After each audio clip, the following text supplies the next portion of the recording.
the first lecture this morning is on hybrid materials and repair with DED case studies. So we'll be looking at a number of examples where DED has been used for these purposes. And as I have done with the other presentations, there's sort of a smattering of primarily powder bed fusion in here as well, because I thought the examples were particularly good. So let's talk about what hybrid additive manufacturing is. I've read a number of papers, and I've talked with people that say they're doing hybrid, but I really don't think they are. So this is the definition. Hybrid manufacturing processes combine two or more different processes into a single fabrication mode to synergize aspects of each. So we want to basically have the two processes come together in a way that we get actually more than just the two processes. And so, again, the most common hybrid additive manufacturing process incorporates subtractive processes into the additive.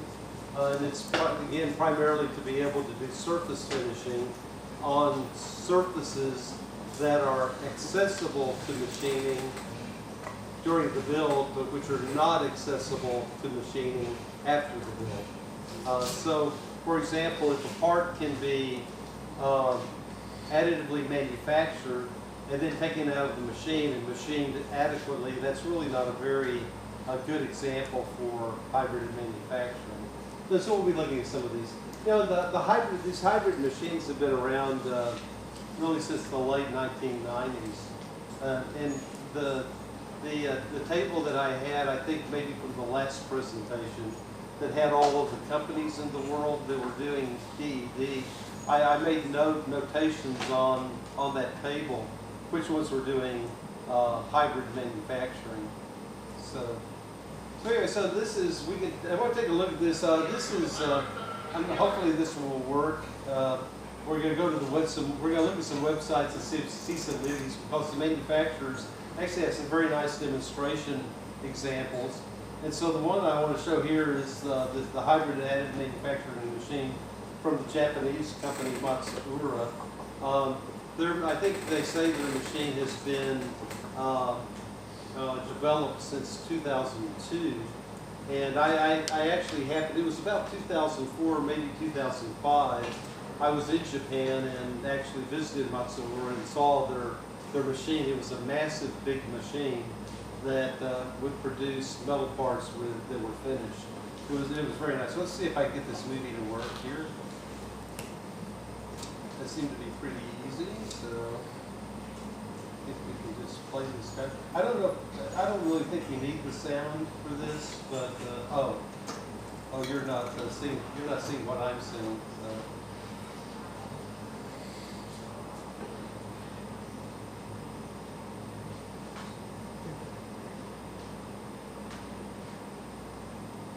There we go. Great. Perfect. Yeah, thanks so much. So we can just see how this works. This, again, it's a powder bed machine, not a DED, but they come in every so often with a milling cutter and do the machining.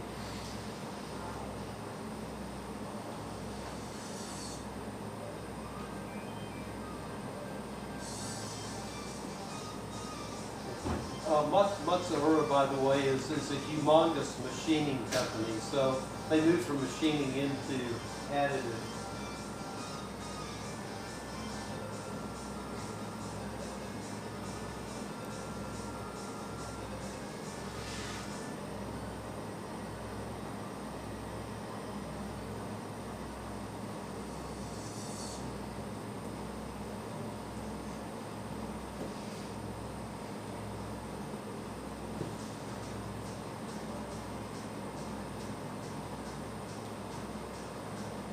See all of the different materials. I don't see titanium on this list, but they pretty much all the other ones they do.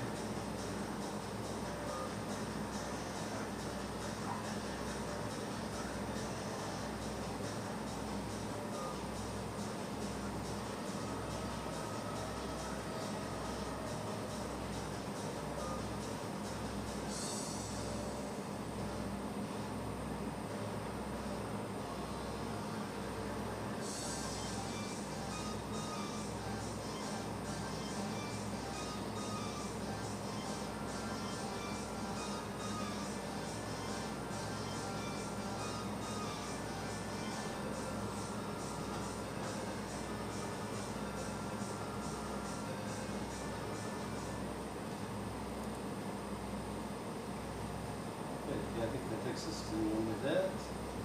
Let's see if I get back to where we started.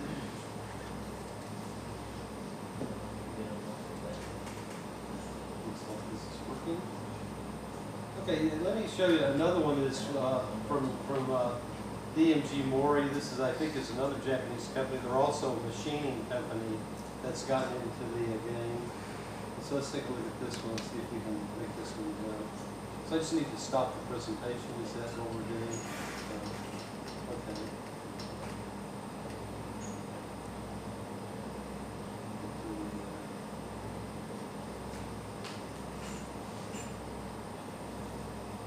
I think this is the one I have. Yeah, this is the one where I have to find the right one here. Let's see here.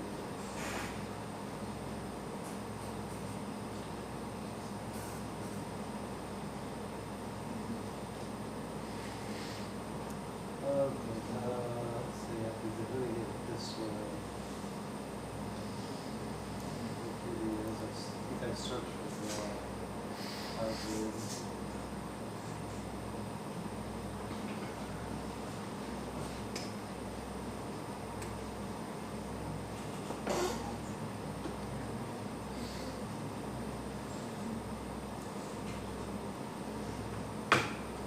This will get us to the right place. Okay, this is as even well as here. So let's see here. We can go back. Let's if I yeah, by your lead, let me go back and try again here. We'll see. Yeah, the deal is they have various. These have to be hopefully.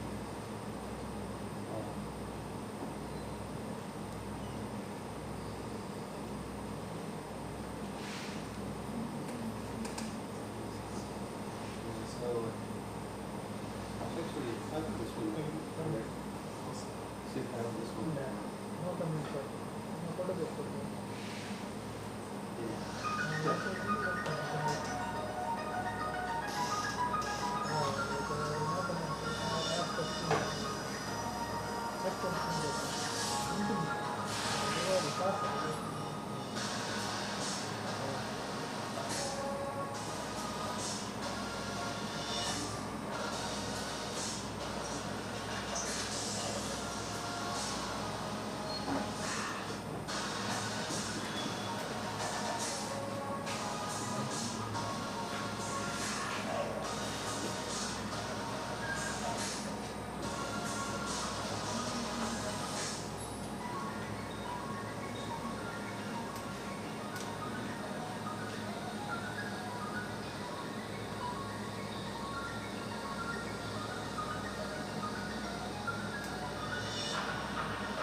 So here you see they have tool changers, so they're switching to the machining mode.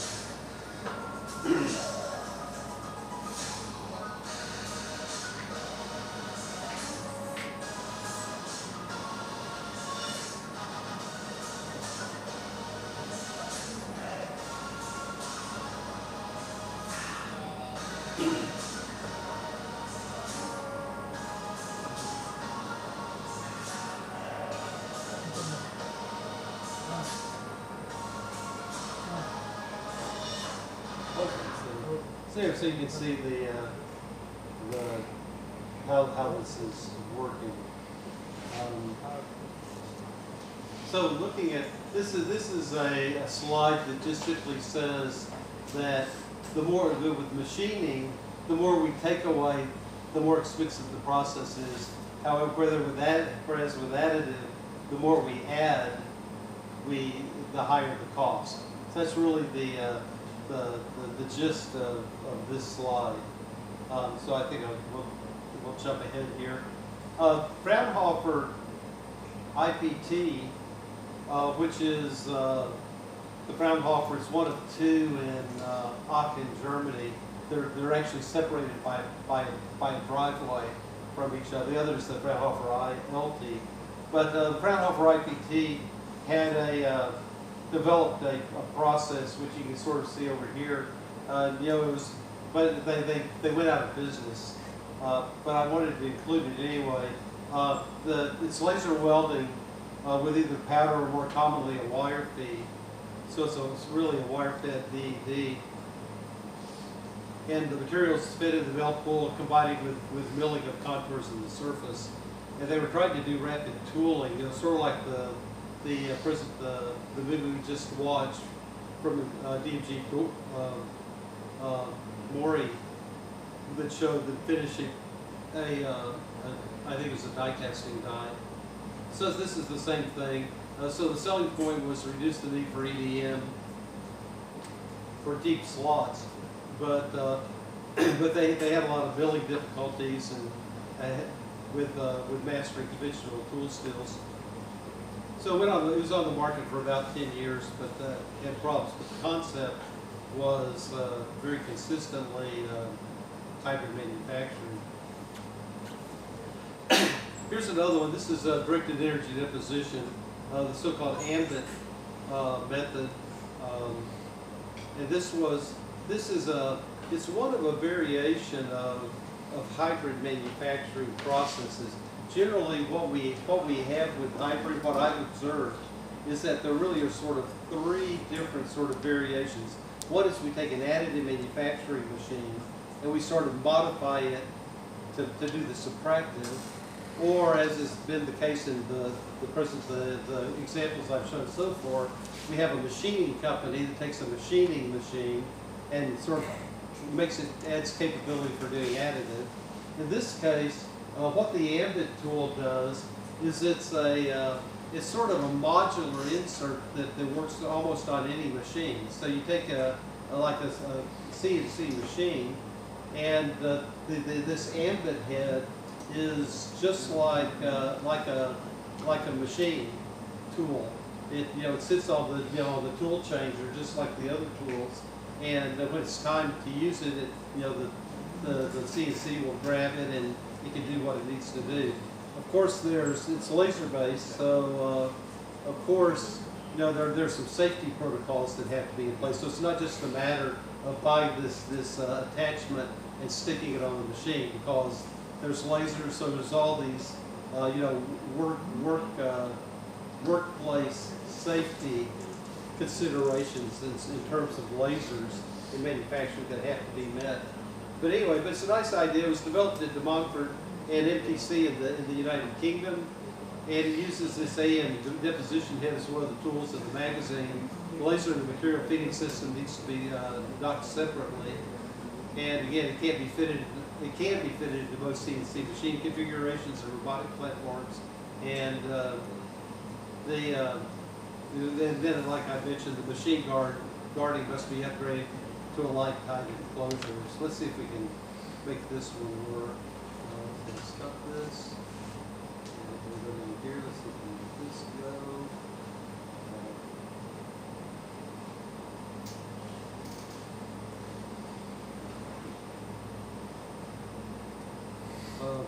Let's see. So yeah, anyway, we see some examples here. Here's the hybrid. Let's see if they have a movie here for hybrid. I think this is the way it works. But at any rate, you can this shows a little bit of how it goes. Again, they just have a separate head that comes off on the machining side. So I think that, let's see if this is, there's something here. Yeah, it shows the,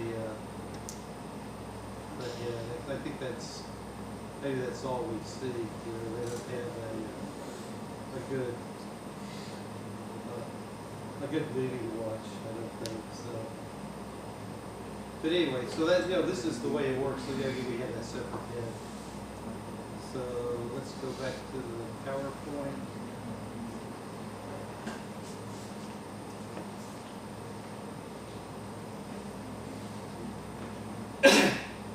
So here's the next one is Mazak. They have a machine that's, again, strict energy deposition. It integrates the additive deposition head into a multitasking CNC machine.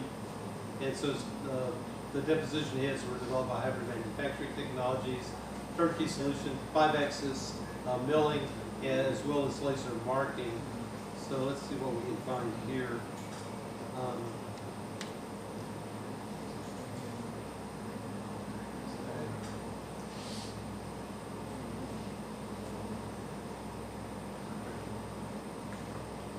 So this is a kind of a, let me get this to work here. This shows for their, what they can do. And again, is where they have both a laser metal deposition machine as well as the wire arc, and so that they're comparing basically the capabilities that they have for those two. And, so obviously the wire arc is a rougher surface finish, but again, they're basically useful for for doing repair and coating and microfabrication coating and near-net shape forming. So it's kind of a nice table. Again, this just shows there's nothing really new here in the schematic on the additive side, but you can see how they can produce the various parts within the machine. So this is like a boss or something that's being added to a workpiece. Again, they can do this kind of thing because it's a 5-axis platform for building the parts. So anyway, so that's that. They also have wire arc. The wire arc uses a arc process to deliver the material. I think I have a couple of photographs of this coming up. But anyway, you can see that basically they can do the usual. They lay down the metal and then back machine what needs to be machined. So anyway, so that's that. I think I have some of these to show you in the slideshow. I copied some over so we can look at them. We can look at them here. So again, we can see how the machining head and the laser comes down. This shows their workpiece. It's the base material is an aluminum alloy, and the added material is a similar aluminum alloy. But you can see it sort of to the bottom, to the right, is the as deposited part. But then after the machining takes place, everything's cleaned up. And in this case, it is a bit. I'm sensing that in this case, as was maybe the case with some of the others, it is a bit sequential. So they build the part and then they do the machining. But what preserves the hybrid nature here is that the part is chopped up and registered in terms of where it is for both machines. So we're not taking it out, putting it in another machine, and then having to align it relative to that machine's coordinate system. Everything happens all at once. So the registration for the additive part is preserved for the registration for the machining side. So okay, so here's Laser Tech. We looked at this one. This is DMG Mori. We looked at a movie. I think that was the second one we saw. But it's again, it's basically a milling head machine with an integrated laser deposition welding head, and the welding head is developed by the Fraunhofer. So it's coaxial delivery of powders to the laser's focal point. That's fairly normal. It's an easy change between the tools and the operations because it's, again, it's kind of a tool changer approach. Same coordinate systems and manufacturing envelopes, so that was my point, that you don't have to have two. And so they work with a number of materials here. Lumex is that's the first video I showed you from Matsuura, and in their case they have a powder bed fusion machine with it's a large platform. You can see down at the bottom, I guess it's about a quarter of a meter platform, a third of a meter in terms of the seat. And it's it's conventional laser-based powder bed. Then every 3 to 10 layers they come in with a milling head and mill. We saw that movie. And again the main purpose was to bypass having to electro discharge machine the deep slots. And again, no need for positioning between the additive and the milling operations. So that's a big deal. And it's, again, an automatic tool changing and freezing replacement of broken tools. This is the Sodix approach. Their movie's not really worth looking at.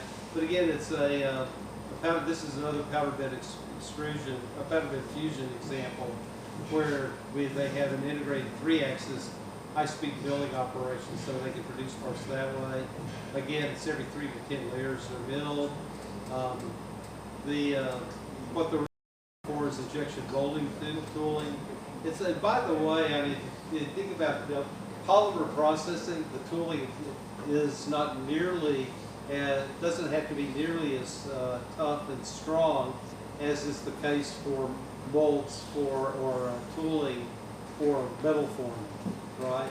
So it's so we can get away with just sort of machining a metal and putting it in service without having to do a lot of treatments or without having to use very exotic tooling materials. So anyway, so one of the things that's noteworthy about this machine is it really is a full CNC machine. They have let's see here. So I've lost my pointer.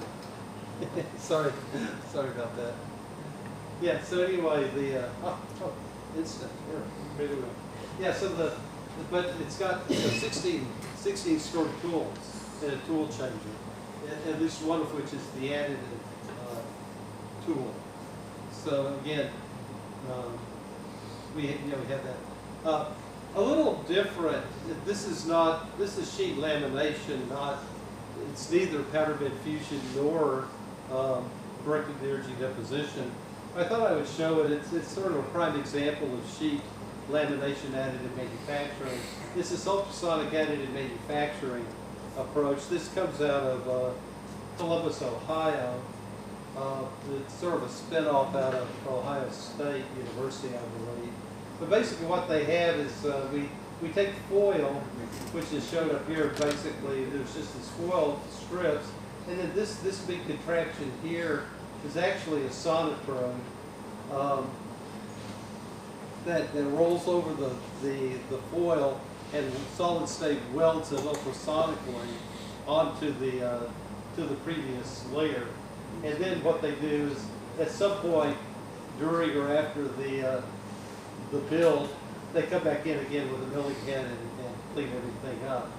And so it's it's a CNC contour milling to get the tolerance and surface finish.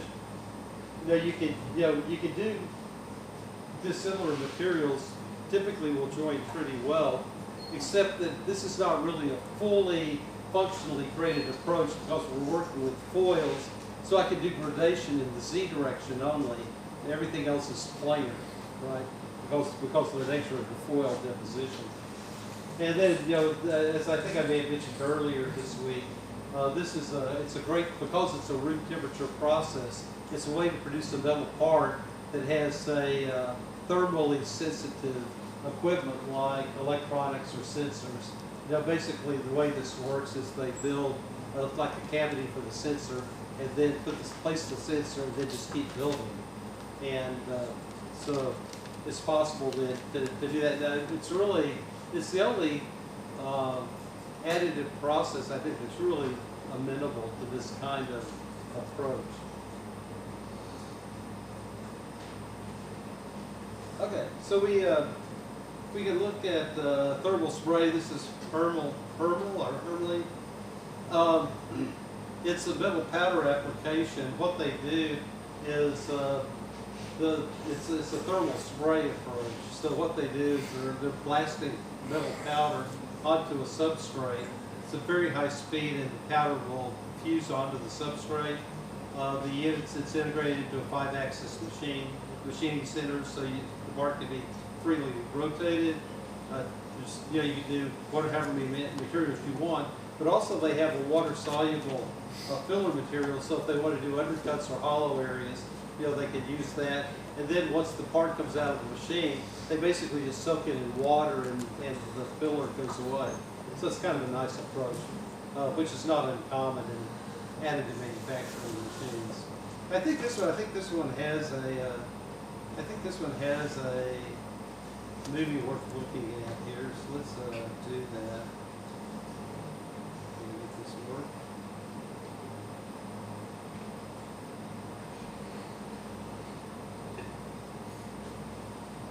Let's see.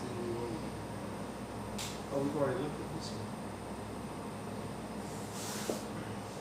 Let's see. Let's see if I can find the. Let's see it. Okay, well maybe I'm thinking about a different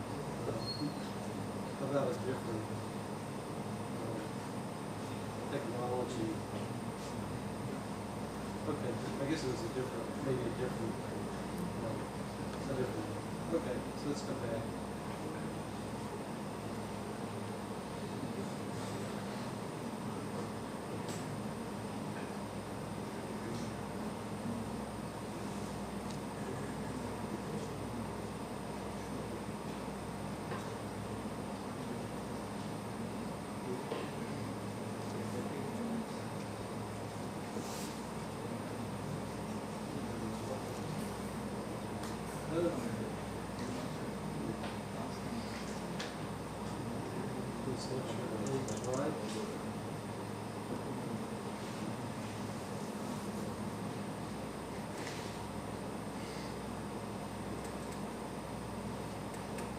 Okay, so we're right here. So we're at a point now to do a shift from additive manufacturing for hybrid to repair. So I wanted to show some examples from DED repair. And so the motivation to do repair have these components. First of all, it doesn't make sense to do repair if it's not a very expensive part. If it's not an expensive part, then we can sort of throw it away and just scrap a new one. But if it's an expensive part, you can see the examples here at the bottom of these expensive parts. It makes sense actually to try and refurbish the tool or the part itself by doing repair. And directed energy deposition of all of the 7 processes in additive manufacturing is by far the best suited to do this kind of process, to do repair. So we see it again, it has to be local, not widespread, minimal volume loss, and complex geometry is always part of the deal that helps. So let's just take a look at some of these. This is an atomizer. It's 4340. It's this is a low alloy steel, heat treatable, and so we can get very hard surfaces with the 4340. This shows the worn shaft. You can see the grooves here on this atomizer shaft right in here. This is the before. So then what they can do is they basically will mount this up, and they can repair them with a spray process in this case, and with a nice bond. And And in their case, they use 420L stainless, which is a martensitic stainless steel, very high straight tack for heat treatment. And they were able to, over here, to refurbish the tool. So this is the kind of thing we do. So we don't throw this away. You know, we basically make it reusable again. Yeah, so here's various case studies on bearing surfaces. You can see these again, various stages. This shows the deposition tool, and there's machining that goes on as well. We can see from the finish for these. And again, this is from RPM Innovations in the United States, and with where they're replacing the tool steel parts with that have long lead times, so that they can do this very quickly. They're working with cobalt chrome, but wear surfaces only, and they're improving tool life by 2 to 3 times compared to the actual part lifetime by doing this. So it's not only repair, but sort of repair and enhancement of the performance of these parts. So I think we're going to do 1 or 2 more of these, and then we'll take a short break. This is from Toyota. Toyota has this die casting die. It's for their aluminum silicon 4-stroke engine. And so aluminum silicon is a very castable material. And so this is the die, it's part of the die that forms those engines. And I think what we're looking at here is really, it's like one of these features, maybe not these two, but one similar to it, where it is worn. And you can see here that they sort of like putting a cap on a tooth. They come back in and have added material and then machined it out to refurbish the die set. So this is the common theme for repair in directed energy deposition. So I think we have time. We got 1 or 2 more here. This is an interesting one. I kind of like this one. What it is it's a way to add material to the inside surfaces of a tube or a pipe. And so what they have is the head configuration is like this. It's got this big long head here, and I guess the additive section is right here at the end of this. So what they can do is they can take these things and jam it down a bore up to 57 millimeters in inside diameter, and can add material to the inside of the bore. It's kind of a nice thing. They can repair with the the material that's there, or like the previous slide, they can add wear-resistant materials to the inside to actually improve the performance. And what's shown here is a horizontal configuration, and here you can see a vertical configuration. So both will work. Again, this comes out of RPM Innovations. Okay, we can look at one more. We'll look at one more, then we'll take a short break. This shows, again, it's this atomizer shaft, another atomizer shaft. This shows the damaged one. Notice the performance. Apparently it rotates at 13,000 RPM, so it's pretty fast. And so what they did is they came back in and added material. You can see that the added material covers almost the entire length of the shaft here in the laser repair material. And then they come back and finish the machine the shaft. And you can see that it's about 14, 15 inches. So 7 times 5, 35, 35 centimeters, I guess, about a third of a meter. If I'm doing the math right. Yeah, this is a scale in inches. But anyway, but you can see, we compare this to this. It's an excellent job of doing the repair, and an excellent way to save, what undoubtedly is a fairly expensive part. So, I think we'll do one more for fun. Yeah, this would be a good place to stop. This shows some cases of doing repairs on Pi 6.4. So in this case, it's a little bit different. This is not a wear problem where the part needs to be refurbished. This was sort of a manufacturing foul up where they actually purchased forgings, but the forgings came undersized. That is, this outside diameter here was too small for it to be finished machined.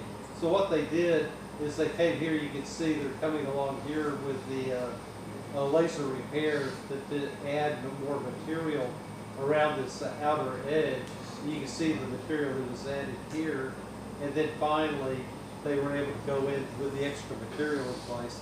They were able to do the machining to create the part that was completely in spec. So this was kind of trying to save an error in the forging operation. So again, so the laser deposited the outer lip, made it oversized, and then finally machined the part. So, okay, so with that, why don't we take a 10-minute break, and then we'll jump back in and finish up. So.